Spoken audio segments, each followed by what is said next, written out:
So bile canaliculi run in between the two layer of cells in each cord, और हर code मिलकर के क्या बनाता है, हेपेटिक पोर्टल जो वेन था आपके पास, जो हेपेटिक वेन था उसमें आके अपना सेक्रेशन कोर करता है, जिनकी वजह से फिर फर्दर वो आगे चल के बाइल डक्ट के थ्रू गॉल ब्लैडर में इसको स्टोर करता है। क्लियर। नेक्स्ट आपके पास हेपेटोसाइट्स। क्या है? हेपेटोसाइट। और हेपेटोसाइट्स को हम लोग क्या बोलते हैं, बोलो क्या बोलते हैं? लीवर सेल्स बोलेंगे। तो सवाल आपसे पूछा जाएगा कि जो लीवर में जो एंजाइम बनता है, जो मतलब बाइल जूस बनता है, कौन बनाता है? हेपेटोसाइट। मतलब इसको हम लोग हेपेटिक सेल्स भी बोलेंगे। क्या बोलेंगे? हेपेटिक सेल्स, या फिर in general term these are the liver cells. आगे ना, तो बाइल जूस कौन बनाता है? Liver cells. इनको क्या बोलते हैं? Hepatic cell. इनको क्या बोलते हैं? हेपेटोसाइट बोलते हैं। आगे ना, they pour bile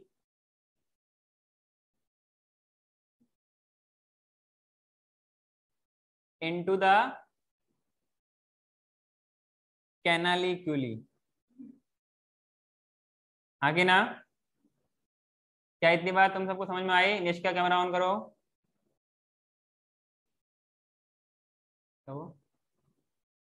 from here, ये जो कैनालिक्यूली है ये आगे एक्सटेंड होगा।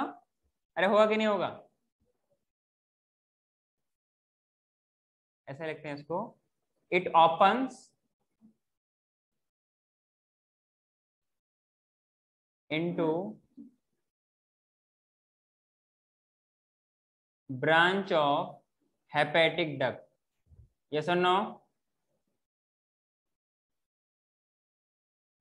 ब्रांच ऑफ हेपेटिक डक्ट, जो बाद में चल के क्या बनाता है? हेपेटिक डक्ट बनाता है। उनके छोटे छोटे ब्रांच है, जैसे आपने पढ़ा होगा इन क्लास 10th। जैसे कि क्या होता है आपके पास? कलेक्टिंग डक्ट होता है। कहाँ पर? नेफ्रॉन का पार्ट। तो बहुत सारे नेफ्रॉन, जैसे कि आपने वहां पर ऐसा कुछ पढ़ा होगा, जैसे ये कलेक्टिंग डक्ट है, तो एक नेफ्रॉन इधर का हो गया, दूसरा इधर का हो गया, एक इधर, मतलब as a branch of tree, कुछ इधर से आया।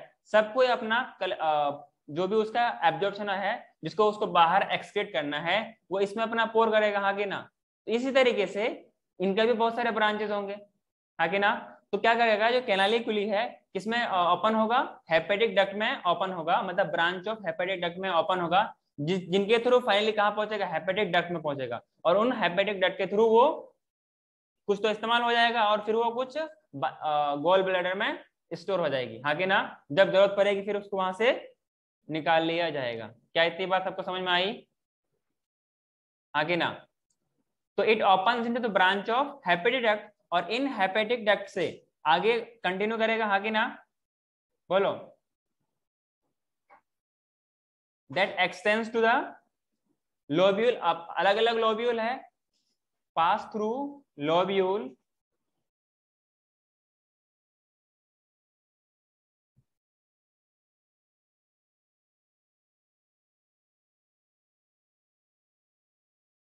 इन ग्लीसन्स कैप्सूल।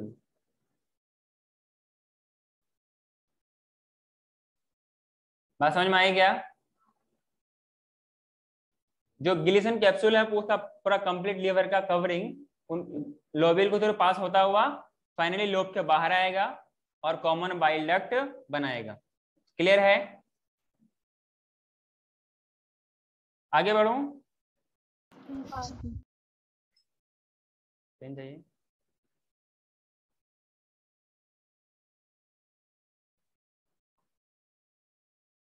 नोट डाल के एक पॉइंट लिखना, नोट डाल के एक पॉइंट लिखना। जितने भी लीवर के अंदर ब्रांचेस थे, क्या थे? लीवर के अंदर हेपेटिक डक्ट के जितने भी ब्रांचेस थे, तो सारे के सारे ब्रांचेस बाहर एक्शन होते होते फाइनली क्या बनाएगा? कॉमन बाइल डक्ट बनाएगा। पहले तो वो लेफ्ट का एक अलग बनेगा और राइट का अपना अलग बनेगा, जो हमने डायग्राम में पढ़ा था लास्ट क्लास में भी, अभी मैंने कुछ पहले आपको बना के बताया। आगे ना, दोनों मिलकर के क्या बनाएगा? कॉमन बाइल डक्ट बनाएगा, और वही लीवर से बाहर आएगा। That piers through the Gleason's capsule. Got my point? So all the branches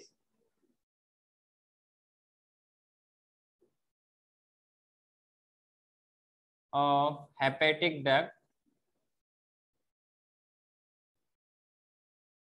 of right and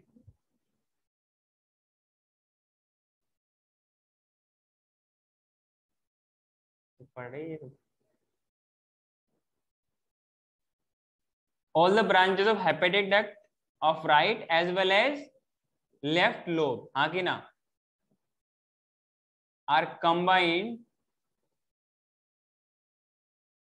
to form, combine करने का क्या बनेगा बोलो, right and left hepatic duct बनाएगा, हाँ कि ना, हेपेटिक डक्ट। कोई दिक्कत? जो कि लीवर से बाहर आएगा, किससे बाहर आएगा, comes out of the liver, ये मत है लीवर ही बाहर आ जाएगा, ठीक है ना, कम्स आउट ऑफ लीवर, उसको हम लोग क्या बोलेंगे, कॉमन बाइल डक्ट। बात समझ में आई? कॉमन बाइल डक्ट, क्लियर है? हाँ। आगे बढ़ूं? आगे बढ़ूं? नेक्स्ट लिखो function of liver. Function of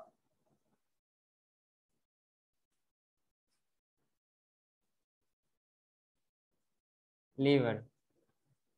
हाँ, झील बताएगी कि लीवर का फंक्शन क्या होता है।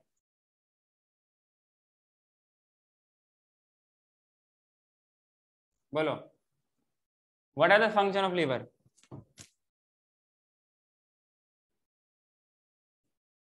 व्हाट?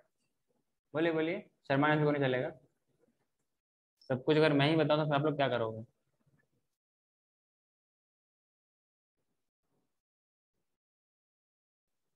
बोलिए, बहुत सारा टर्म मैंने पहले भी बोल रखा है, भी बोल रहा हूँ, बोलो। ब्लड प्रेशर, सब ब्लड फिल्टर तो कितने करता है?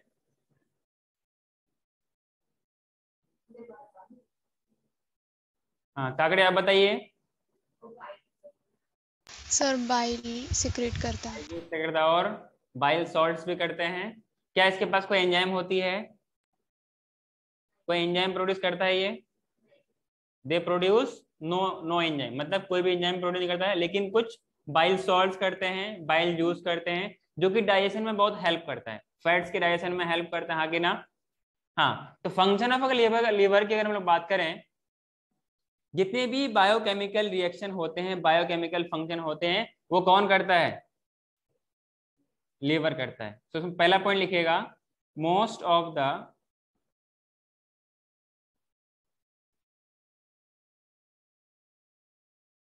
Biochemical function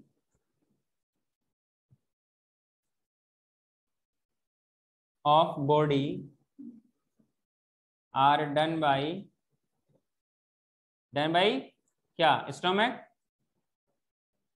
liver. कोई लेवर मत लिख देना ना, उसको मैं बना दूंगा लेवर।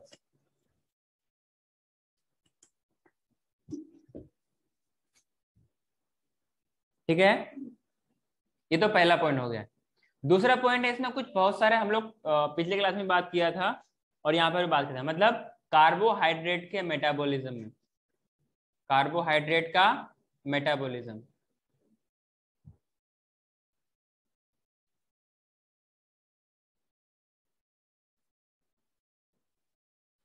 मेटाबॉलिज्म तो आप लोगों को अच्छे से मालूम होना चाहिए। हाँ जी, मैं ये नहीं पूछूंगा मेटाबॉलिज्म क्या होती है, यहाँ पर कार्बोहाइड्रेट का मेटाबॉलिज्म क्या होता है, चलिए बताइए आप, बोलिए। सबको अपना अपना आंसर सोच के रखो, मैं सबसे पूछने वाला हूँ, बोलो। तेरे को भी नहीं पता? हाँ, ठीक है, चलो कुछ बोला है, इसको कुछ नहीं पता। तो निष्का आप बताइए।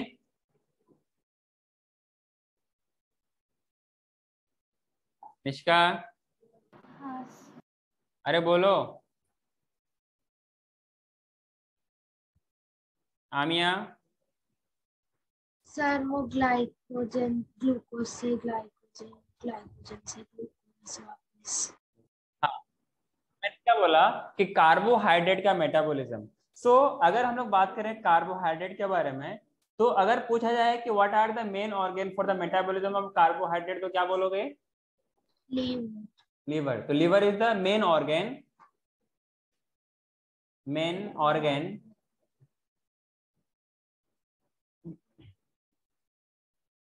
For carbohydrate metabolism is liver. यहां तक किसी को कोई दिक्कत है तो पूछ सकता है, नहीं है तो भी पूछ सकता है। क्लियर? हाँ, क्या हुआ? अच्छा,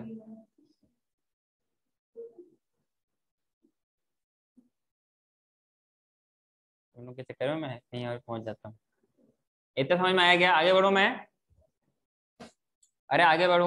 हाँ सर। हाँ, तो जब हम खाना खाते हैं, जैसे कुछ बच्ची अपने क्लास में वो खाना बहुत खाती है, आगे ना, इतना खाती है कि उसका कोई ठिकाना नहीं।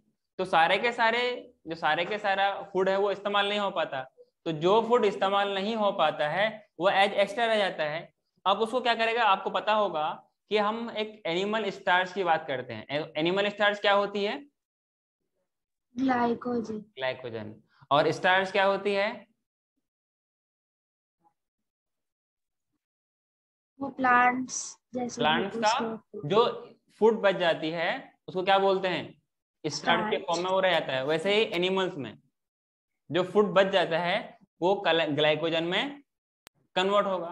तो क्या अपने आप हो जाएगा? कुछ इसका इस प्रोसेस का नाम होगा। तो यहां से इसके लिए इन वर्ड्स के लिए, इन टर्म्स के लिए हम लोग कुछ यूज करते हैं। तो पहला इसमें टर्म लिखेगा, क्या लिखेगा? ग्लाइकोजन है ना, तो उसके लिए लिखेंगे ग्लाइकोजन का बनना। तो बोलेंगे ग्लाइकोजेनेसिस। यस और नो?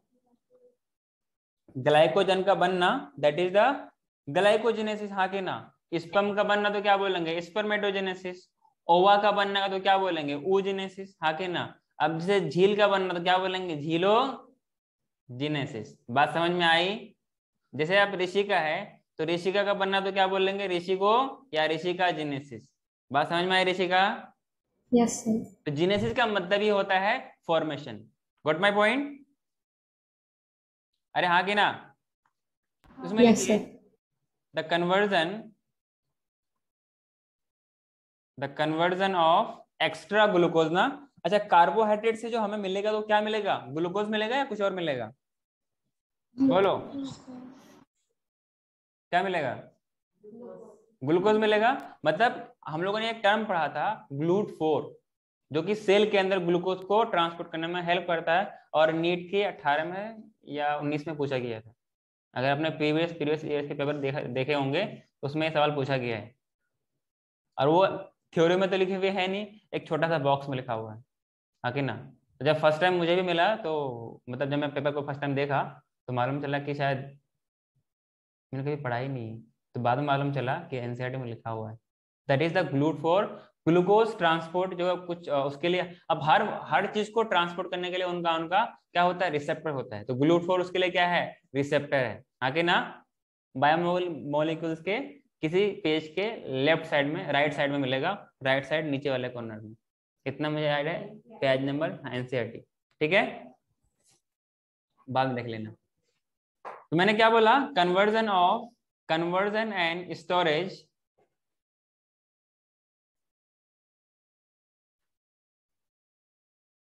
ऑफ एक्स्ट्रा अमाउंट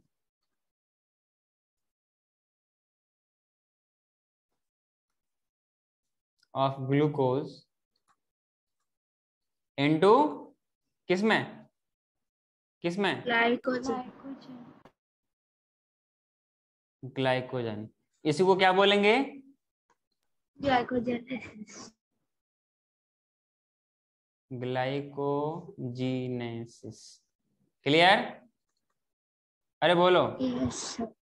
हाँ, एक हम लोगों ने बात किया था जब हम लोग पढ़ रहे थे किसके बारे में, इसका स्टोरेज को लेकर के, तो liver is the main organ for the storage of glycogen, हाँ कि ना? अरे बोलो ना। तो ऐसा हम लोग क्या बोलेंगे, glycogen is stored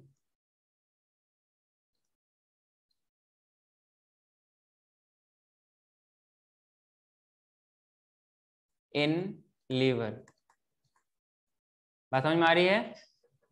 glycogen is stored in liver. या ऐसा बोल सकते हैं, क्या बोल सकते हैं, कि जो लीवर है आपके पास, तो जो ग्लाइकोजन है, ग्लाइकोजन का जो मेन स्टोरिंग या फूड, मेन जो फूड आपके पास है उसका मेन ऑर्गन कौन सा है? बात, इतनी बात सबको समझ में आई? यस। या ऐसा बोल सकते हैं कि लीवर के अंदर जो मेन फूड है जो स्टोर होती है वो, उसको क्या बोलेंगे, दैट इज द ग्लाइकोजन। चाहे ऐसे बोलो या वैसे बोलो, चीज वही है, हाँ कि ना? तो glycogen is stored in liver, और लीवर में मेन फूड स्टोर कौन सी होती है, ग्लाइकोजन। या ये बोलो कि ग्लाइकोजन कहाँ पे स्टोर होती है, लीवर में। क्या इतनी बात सबको समझ में आई? दूसरा पॉइंट लिखोगे, क्या बोले, क्या लिखोगे, ग्लाइकोजिनोलाइसिस। आमिया आप बताइए क्या होगा? Breakdown of glycogen. ग्लाइकोजिनोलाइसिस। हाँ, क्या बोला आपने? Breakdown of glycogen. हाँ, मतलब ऐसा कब होगा, जब अपने बॉडी में ग्लूकोज की कमी पड़ जाएगी, तो जो अपने बॉडी में स्टोर्ड ग्लूकोज है तो उसको इस्तेमाल करेगा, और उस कन्वर्जन करने की प्रोसेस को बोलते हैं ग्लाइकोजिनोलाइसिस। तो लाइसिस का मतलब ब्रेकडाउन या फॉर्मेशन। ब्रेकडाउन। आपने बहुत सारा पढ़ा होगा ना, होमोलाइसिस, हेट्रोलाइसिस, हेट्रोलाइटिक एंजाइम, केमिस्ट्री भी पढ़े होंगे, आगे और पढ़ने वाले होंगे, हाँ कि ना? तो ग्लाइकोजिनोलाइसिस में क्या है, basically it is the conversion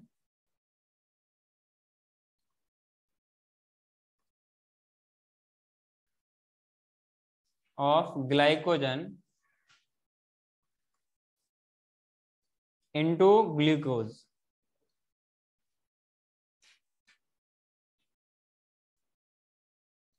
Again, when, क्या बोला मैंने, when, जब आपके बॉडी में ग्लूकोज लेवल कम हो जाएगा, हाँ कि ना? Yes. In blood falls down.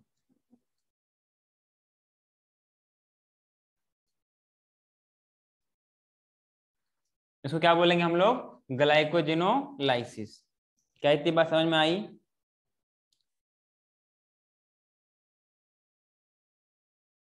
आगे बढ़ो क्या? यस। तीसरा पॉइंट लिखिएगा, ग्लूकोनियोजेनेसिस। क्या होगा बताओ, ग्लूकोनियोजेनेसिस। एनीवन जो मुझे इसके बारे में था एक्सप्लेन कर सके, बोलो। और ये सारा, all this function are perform by different different organ of the body. Liver ना, तो फंक्शन ऑफ लीवर बात करते हैं।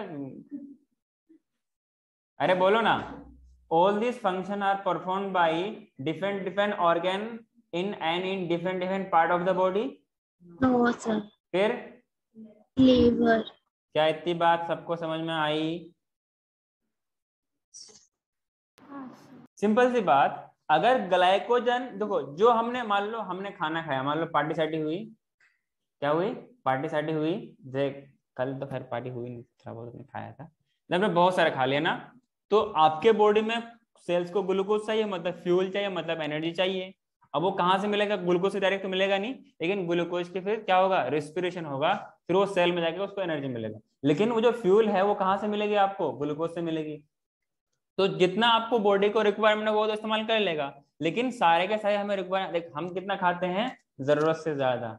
अरे इंसान सिर्फ उतना ही खाया जितना उसको बॉडी को जरूरत है, तो कभी बीमार नहीं पड़ेगा। ये मैं तुम्हें लिख के देता हूँ, या फिर कहीं पे लिख लेना आप, उतना ही, क्योंकि हमें पता नहीं चलता हम कितना खा रहे हैं। हम तो जब खाना जब बंद करते हैं ना, जब यहाँ तक आ जाता है, अपनी हलक तक बढ़ जाती है, आगे ना, मतलब तब वॉमिटिंग होना, मतलब ऐसा लगता है वॉमिटिंग होगा अब नहीं खाएंगे, तब तक खाते रहते हैं। खासतौर से एक बच्चे में, उसका नाम नहीं ले रहा हूँ, आगे ना। तो उन सारे फूड का जो इस्तेमाल नहीं हुआ वो अब स्टोर हो जाएगा, तो स्टोर्ड फूड एनिमल्स को बोलते हैं ग्लाइकोजन। तो ग्लाइक फूड का एक्स्ट्रा फूड, ये नहीं कि मैंने यहाँ पे टर्म लिखा हूँ एक्स्ट्रा, तो एक्स्ट्रा अमाउंट ऑफ ग्लूकोज जो अपने बॉडी में इस्तेमाल नहीं हुआ वो ग्लाइकोजन में स्टोर होगा। इस प्रोसेस को बोलते हैं ग्लाइकोजेनेसिस। यस और नो? अच्छा, जब अपने बॉडी में ग्लूकोज, मान लो क्या हो गया, जैसे कुछ लोग फास्टिंग रखते हैं, आगे ना, जैसे मुस्लिम में क्या होता है, वो लोग फास्टिंग रखते हैं, जब हम लोग क्या फास्टिंग रखते हैं ना, तो फास्टिंग के दौरान क्या होता है, हम पूरे दिन में खाते नहीं है, तो उस दौरान हमें तो एनर्जी चाहिए ना, अगर एनर्जी ना मिले तो सारे सेल्स मर जाएंगे, सेल्स मर जाए तो हम भी मर जाएंगे। इसके लिए क्या होता है, जो ग्लाइकोजन अवेलेबल होती है उसका ब्रेकडाउन होता है, इसलिए वो सुबह से लेकर 4 बजे से लेकर के शाम 6 बजे 7 बजे तक उन्हीं के सहारे रह जाते हैं, और जो एक्स्ट्रा फैट होता है कुछ लोग कम हो जाते हैं। क्या हुआ? हाँ, नेक्स्ट है आपके पास ग्लूकोनियोजेनेसिस। तो जैसे आपके पास क्या था, ग्लूकोजिनेसिस ना, जहां पर ग्लाइको मतलब ग्लूकोज से हम लोगों ने क्या बनाया था, ग्लूकोज से हमने क्या बनाया था, ग्लाइकोजन बनाया था। अब हम क्या करेंगे, जो नॉन कार्बोहाइड्रेट सोर्स है, क्या सोर्स है, नॉन कार्बोहाइड्रेट सोर्स है, ये कुछ भी हो सकता है, उसको हम लोग, अगर उसको हम लोग ग्लाइकोजन में कन्वर्ट करते हैं, इसको बोलेंगे ग्लूकोनियोजेनेसिस। क्या बात समझ में आ रही है? अरे बोलो। ग्लाइकोजन में कन्वर्ट करते हैं।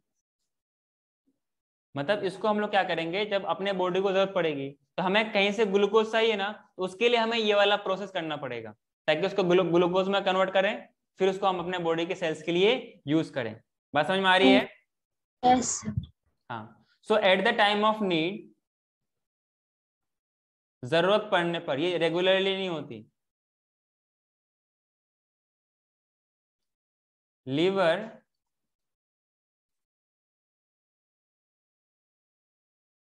कन्वर्ट्स नॉन कार्बोहाइड्रेट, जैसे कि बताओ, नॉन कार्बोहाइड्रेट क्या क्या आएगा, एमिनो एसिड आएगा, बोलो, और क्या आएगा, प्रोटीन, फैटी एसिड, फैट्स। हाँ कि ना, ये सारा चीज किसमें, ग्लूकोज में लिखेंगे। देख यहाँ पे क्या लिखा हुआ है, ग्लूको, यहाँ पे लिखा था ग्लाइको, तो ग्लाइको आया ग्लाइकोजन से, हाँ कि ना? अरे बात समझ में आ रही है? यहाँ पर भी यस है सर। ग्लाइको, तो यहाँ पे ये दोनों टर्म किसके लिए है, ग्लाइकोजन के लिए है। यहाँ पर है ग्लूको, मतलब ग्लूकोज का किसी नए सोर्स से बनना, दैट इज द ग्लूकोनियोजेनेसिस। क्या इतनी बात समझ में आई? Yes sir. कोई दिक्कत है? नहीं सर। दिक्कत है? हर दिक्कत का समाधान न्यूक्लियस के पास। आगे बढ़ूं? यस।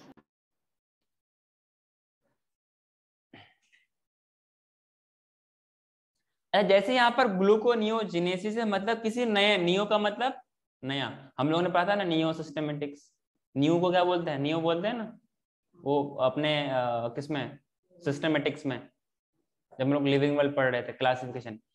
तो उस तरीके से आपके पास क्या है, ग्लाइको नियोजेनेसिस, मतलब ग्लाइकोजन तो बनेगा लेकिन कार्बोहाइड्रेट सोर्स से नहीं, नॉन कार्बोहाइड्रेट सोर्स। बात समझ में आई? तो मैं आगे बढ़ूं? आगे बढ़ूं?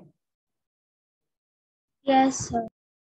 तो 4th पॉइंट लिखिए इसमें, क्या लिखिएगा, glyco नियोजेनेसिस।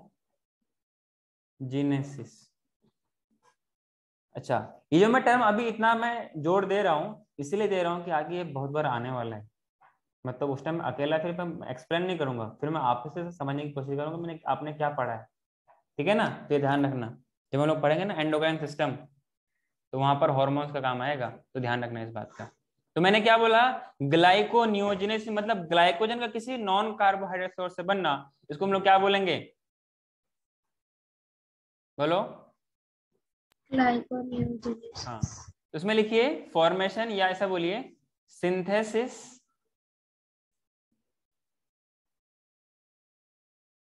Of glycogen, glycogen from यहाँ पर नॉन कार्बोनेट से कौन सा है, लैक्टिक एसिड। इसको क्या बोलते हैं, ग्लाइकोनियोजेनेसिस बोलते हैं, हाँ कि ना, बोलो। आगे बढ़ूं क्या? Yes sir. हाँ, नेक्स्ट पॉइंट लिखिए। जो फैट्स वगैरह स्टोर होते हैं वो कहां पर होगा, कहां पर होगा? अभी हम लोग लीवर का डायग्राम पढ़ा था, हमने कुछ पोर्शन बताया था पेरिफेरी में, जो कि फैट स्टोरिंग सेल्स थे। था, दिमाग तो कहीं और रहता था, कहां से याद रहेगा। स्टोरेज ऑफ फैट्स, आगे ना, इसमें लिखिए लीवर स्टोर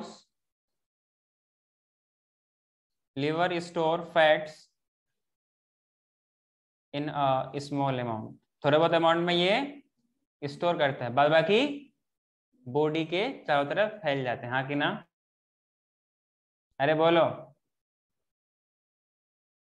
जिन लोगों को ओबेसिटी होती क्या होती है, वो एक्स्ट्रा ऑर्डिनरी फैट्स की डिपोजिशन हो जाती है। दूसरी बात, जो भी टॉक्सिक सब्सटेंस है या फिर जब यूरिया का फॉर्मेशन होता है, यूरिया का मतलब यूरिन का जब फॉर्मेशन होता है, तो वहां पर क्या होगा, डीएमिनेशन होगा, आगे ना, तभी तो बनेगा यूरिया।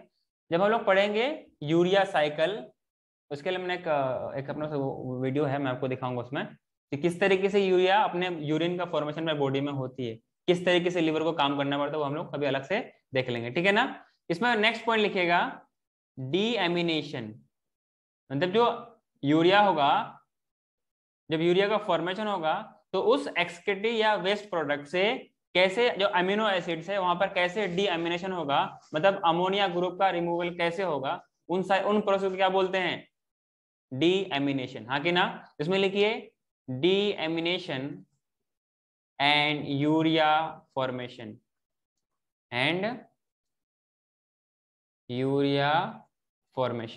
हाँ कि ना, and this is mainly done by liver. अरे बोलो, इसमें क्या होता है, जो आपके पास एमिनो एसिड होती है, क्या होती है, एमिनो एसिड होती है, वहां से NH3 ग्रुप का रिमूवल होता है। बात समझ में आई? उससे क्या बनता है, यूरिया की फॉर्मेशन होती है।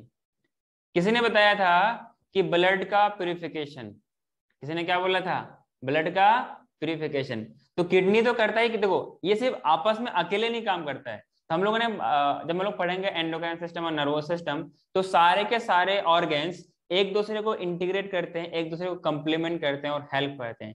कोई अपने मन से कोई भी अकेला काम करेगा तो फिर बॉडी का सारा फंक्शन, सारा फिजियोलॉजी गड़बड़ा जाएगा। तो हर एक फंक्शन एक सिंक्रोनाइज्ड मैनर पे हो, इसके लिए अपने पास नर्वस सिस्टम है, और नर्वस सिस्टम हर सेल्स तक पहुंच नहीं पाती है, उसको पहुंचाने के लिए अपने को हार्मोन्स की जरूरत पड़ती है, केमिकल मैसेंजर की जरूरत पड़ती है, उसका नाम है एंडोक्राइन सिस्टम। कौन system, endocrine system chapter number 22 and nervous system chapter number 21, हाँ कि ना। और ये नहीं पता है ना, 22 में एंडोक्राइन सिस्टम है, 21 में क्या है, नर्वस सिस्टम है। अच्छा, ये जो हम लोग ग्लूकोज सेल्स तक पहुंचा रहे हैं, तो अब सेल्स में कैसे होगा, उसके लिए अपने पास एक चैप्टर है रिस्पिरेशन, हाँ कि ना, respiratory system in human beings, हाँ कि ना।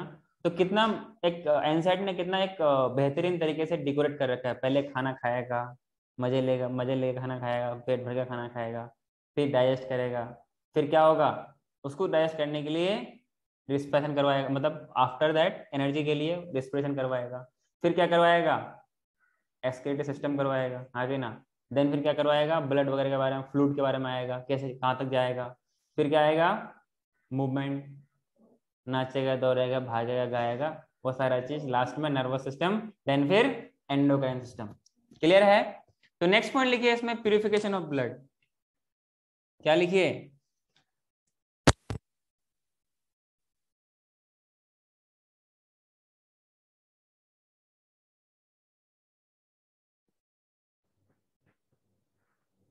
Purification of blood. Clear? Yes sir. Purification of blood मतलब जो ब्लड अपने बेसिकली अगर इसको समझे ऐसे करके, एक सिंपल सा मैं हार्ट तो नहीं है पर हार्ट जैसा कुछ मैं किस तरीके से होता है वो लोग ऊपर, ठीक है। ऊपर वाला क्या है, ऑरिकल है, नीचे ऊपर वाला क्या है, ऑरिकल है, ये वाला क्या है, वेंट्रिकल, ये वाला क्या है, वेंट्रिकल। अच्छा ये लेफ्ट है या राइट है? इधर वाला लेफ्ट, राइट और लेफ्ट, हाँ कि ना। एक्चुअल में है ये लेफ्ट, लेकिन हम बॉडी के हिसाब से बात कर रहे हैं, स्किन के हिसाब से नहीं। तो ये राइट एट्रियम हो गया, ये लेफ्ट एट्रियम हो गया, ये राइट वेंट्रिकल हो गया, ये लेफ्ट वेंट्रिकल हो गया। इधर आपके पास क्या है, छोटा सा लंग्स बना देता हूं,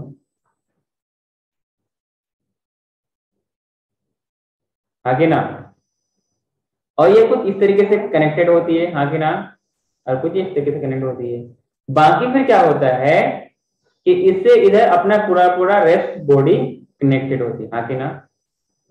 अब देखो होता क्या है, फॉर एग्जाम्पल बाहर से O2 आया, अंदर यहाँ पे है, यहाँ पर ब्लड अवेलेबल होगा तो ब्लड के साथ ऑक्सीजन कंबाइन करेगा और बनाएगा ऑक्सी हेमोग्लोबिन, बनाएगा कि नहीं बनाएगा।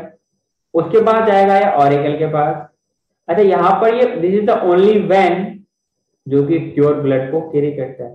प्योर ब्लड का मतलब जहां पर ऑक्सीजन की कंटेंट ज्यादा हो, that is the pure blood.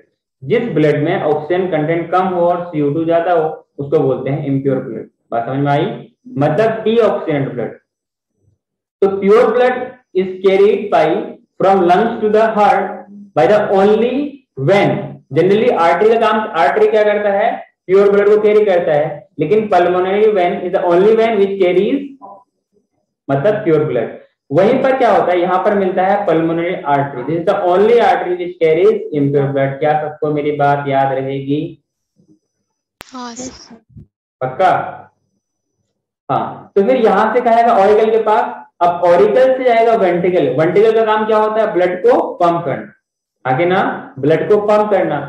अच्छा इसके बैक फ्लो को रोकने के लिए, बैक फ्लो को रोकने के लिए यहाँ पर होता है bicuspid valve. Bicuspid valve, valve का काम क्या होता है, बैक फ्लो को रोकता है। वाल्व कहाँ कहाँ होती है, घर के नलों में होती है, टैंक के नलों, टैंक के जो वो होते हैं उसमें होती है, मतलब जहां जहां पर बैक फ्लो का चांसेस है वहां पर वाल्व लगी होगी, हाँ कि ना।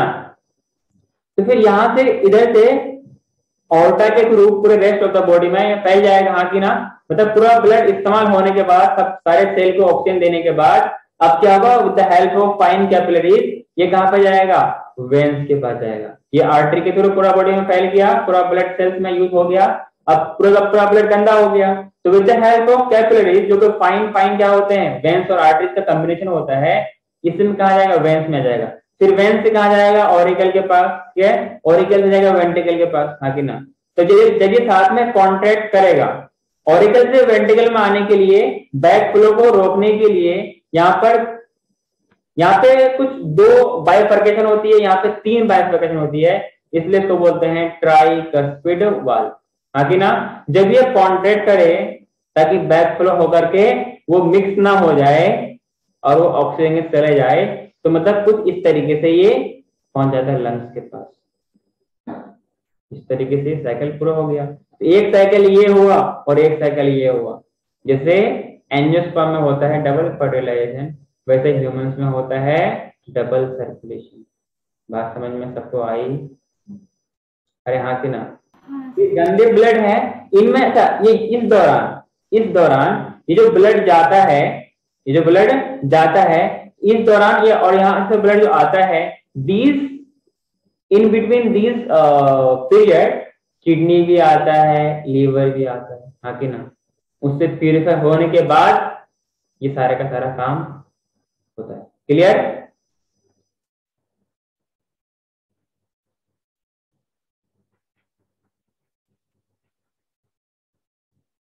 बात समझे क्या? तो मैंने क्या बोला, प्यूरिफिकेशन ब्लड कौन करेगा, लीवर करेगा, हाँ कि ना। अरे बोलो, यहाँ पे हमने कुछ देर पहले बात किया था कुफर्ड सेल्स के बारे में, कुफर्ड सेल्स के बारे में, जो कि लीवर में होता है, हाँ कि ना। तो these purification are done by, क्योंकि उसमें कुछ माइक्रोब्स वगैरह जो हम खाना खाते हैं, तो कुछ जरूरी नहीं कि एसिडिक सब्सटेंस में सारे के सारे माइक्रोब्स मर जाता हो।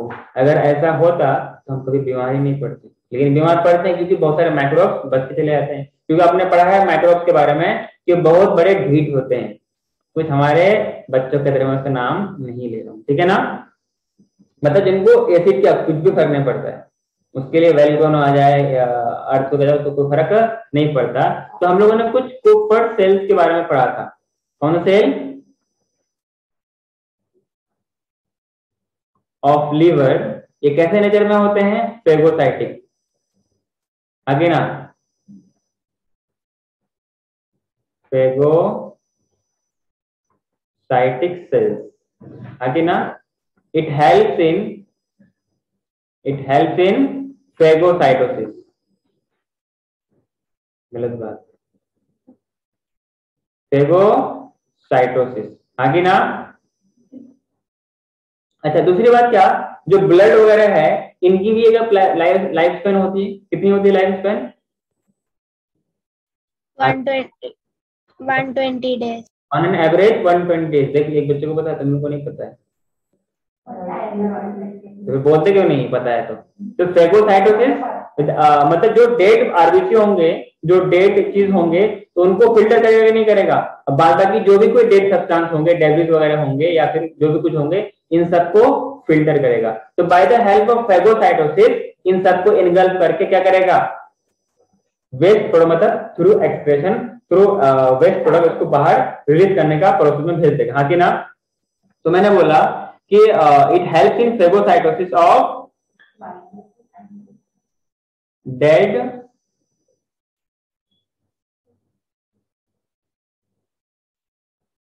Blood cells. हाँ कि ना? एंड अगर ब्लड में बैक्टीरिया प्रेजेंट है तो बैक्टीरिया को भी, हाँ कि ना, बैक्टीरिया फ्रॉम द ब्लड। कोई दिक्कत?